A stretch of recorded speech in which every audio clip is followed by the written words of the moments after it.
Hey everyone, welcome to another Stukent Expert session. Today we have Pinterest marketing expert Anastasia Gutnikova. Anastasia is the author of Pinterest SEO Traffic Secrets and a blogging educator at anastasiablogger.com. She started blogging in 2017 and now drives over 250,000 page views a month of free Pinterest traffic to her website. She monetizes Pinterest traffic with ads, leverages affiliate product sales on her sites, and sells her own digital products. Gutnikova runs 3 blogs to test her Pinterest strategy in different niches, helps her clients as a Pinterest marketing consultant, and through her courses leads hundreds of students to online success. Thank you, Anastasia, for being here. The time is now yours. Hi, I'm Anastasia at anastasiablogger.com.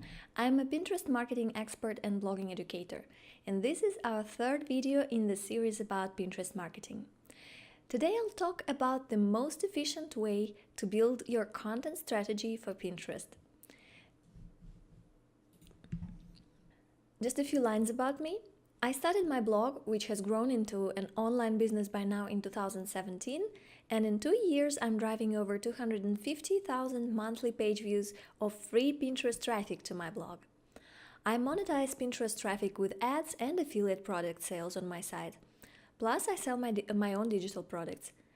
And it would be fair to say that I owe 90% of my online income to Pinterest traffic, because that's the share of Pinterest traffic to my blogs.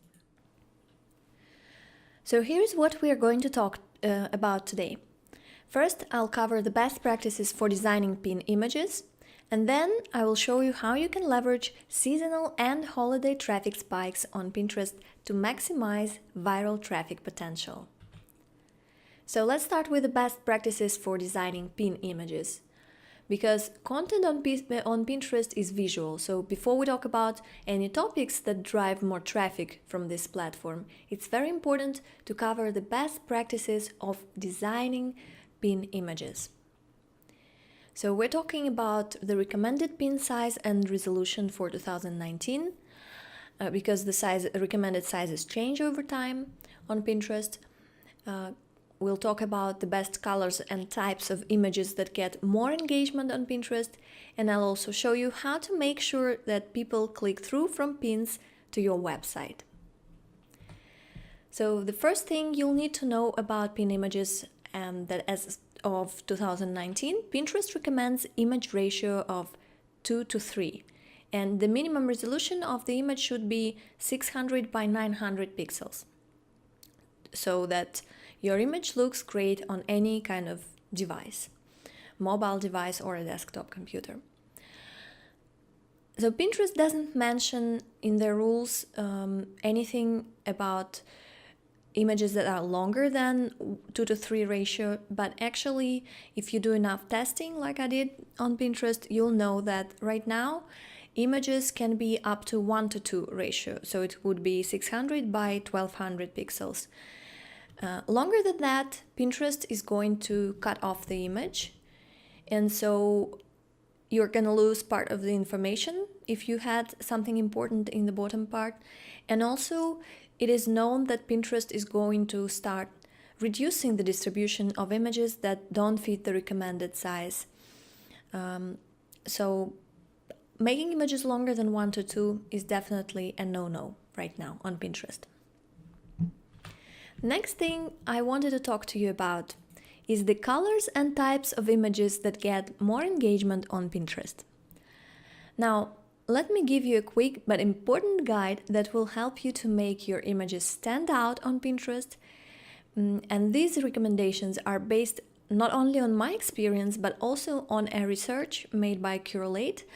And they made an analysis of 30 different visual characteristics of pins with an impressive sample of 500,000 pins.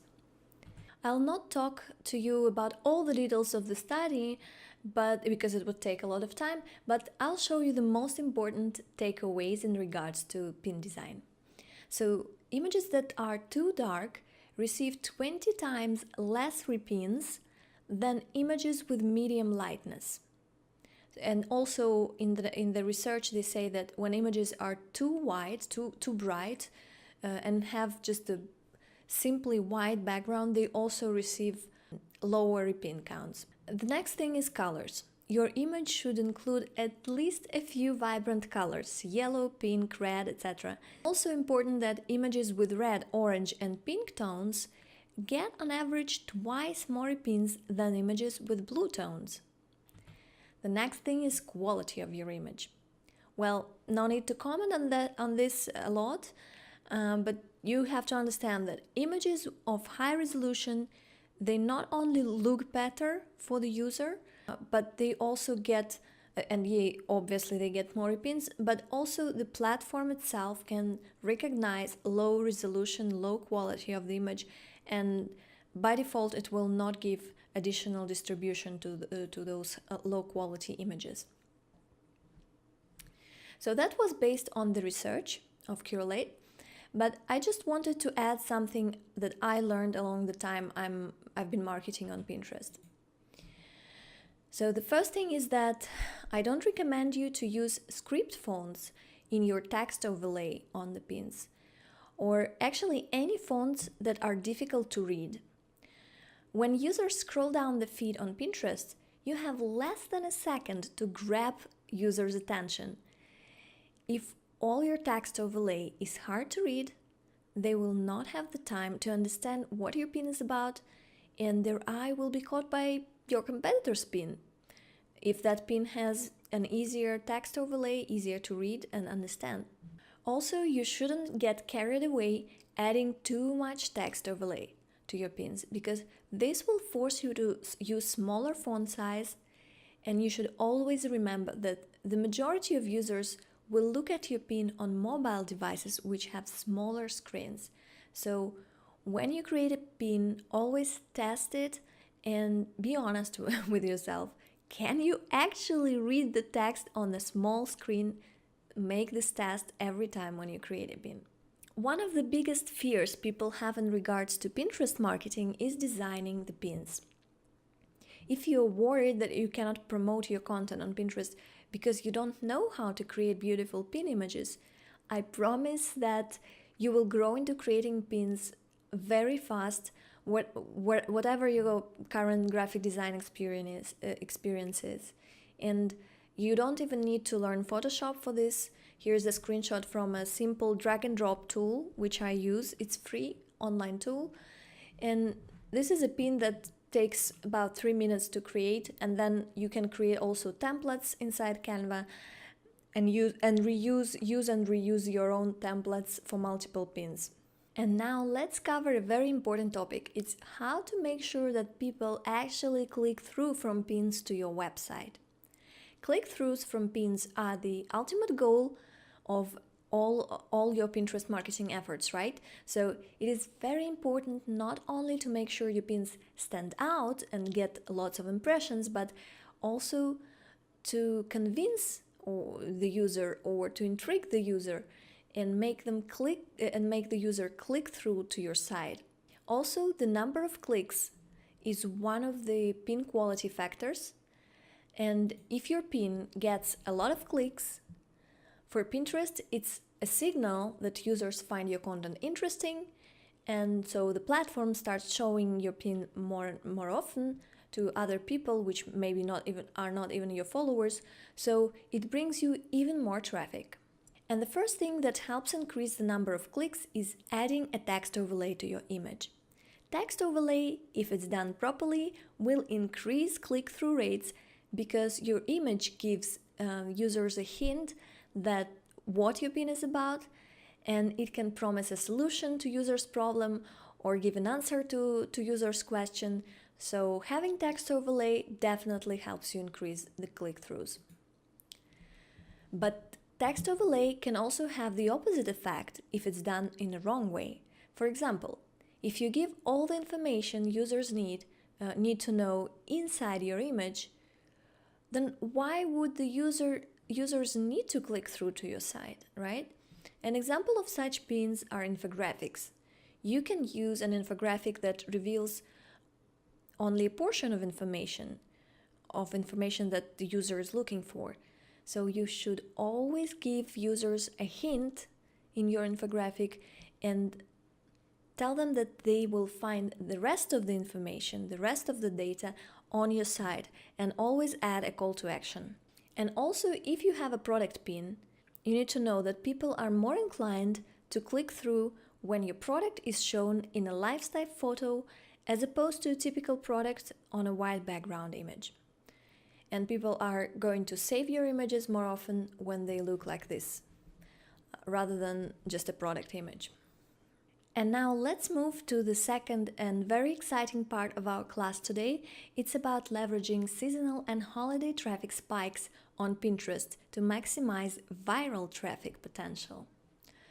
So do you know what's the one thing that 99% of Pinterest marketers do wrong in the first year of working on this platform? Any guess? Any ideas? I've been doing this wrong as well. So it's related to seasons, to holidays. So people treat Pinterest as Facebook or Instagram. When Christmas comes, 1 or 2 days before Christmas, people will go to Pinterest and start saving pins, but that's too late. It's another mistake which comes from the assumption that Pinterest works as a typical social media. And it doesn't. As a search engine, Pinterest needs time to index your new content and understand the keywords and the context of all of your new pins, and then it needs time to start ranking them. Plus, users on Pinterest, they really like saving ideas in advance.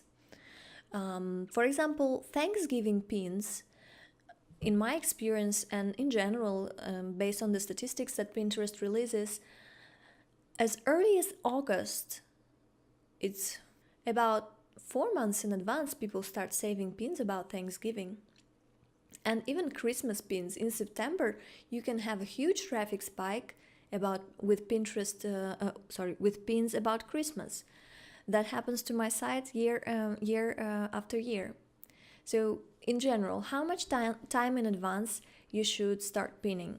Does it take years like it can take on Google? No, but it can take at least a month. Pinterest is a platform with high seasonal and trend-related fluctuations, and Pinterest recommends saving seasonal and holiday-related pins about 4 to 6 weeks in advance to give the platform enough time to pick up data about your new pins and start ranking them for relevant keywords. Pinterest traffic is usually getting higher during the holiday season, but it only gets higher for you if you prepared your blog or your website for this and if you posted some holiday-related content and pins in advance. And what's even more exciting is that sometimes your old holiday pins can get suddenly a new life, and they can start bringing you much more traffic than you've got in the first year. So look at my traffic comparison for a post about Thanksgiving recipes between 2017 and 18. It's a 437% increase in traffic from one post, and I didn't have to update anything in the post itself. All I did was creating a new pin image and saving it to relevant boards in advance. I've done it about 2 months in advance actually. And it was just 10 minutes of work. Now, getting back to following trends on Pinterest, to succeed on this platform, you need a well thought out content plan. So I'd like to give you a tool which will help you stay on top of all Pinterest trends even if you don't have any experience on this platform. It's all in my Pinterest Trends content marketing plan for 2019. It will help you understand which content and topics or maybe keywords you can start promoting a month in advance on Pinterest and which you should be actively promoting during any month. Maybe if you want to use advertising, it can speed up the things for you. And of course, for organic traffic, you need to save pins a little bit more in advance for 4 to 6 weeks. If you're trying to work with Pinterest ads, 2 weeks in advance should be enough. So you will find the link to this page with a printable PDF file on the page next to this video. And now, if you have any questions about Pinterest marketing, please don't hesitate to contact me on my Facebook page, official page, facebook.com/AnastasiaBlogger. And I wish you a great success with your Pinterest strategy. Bye bye!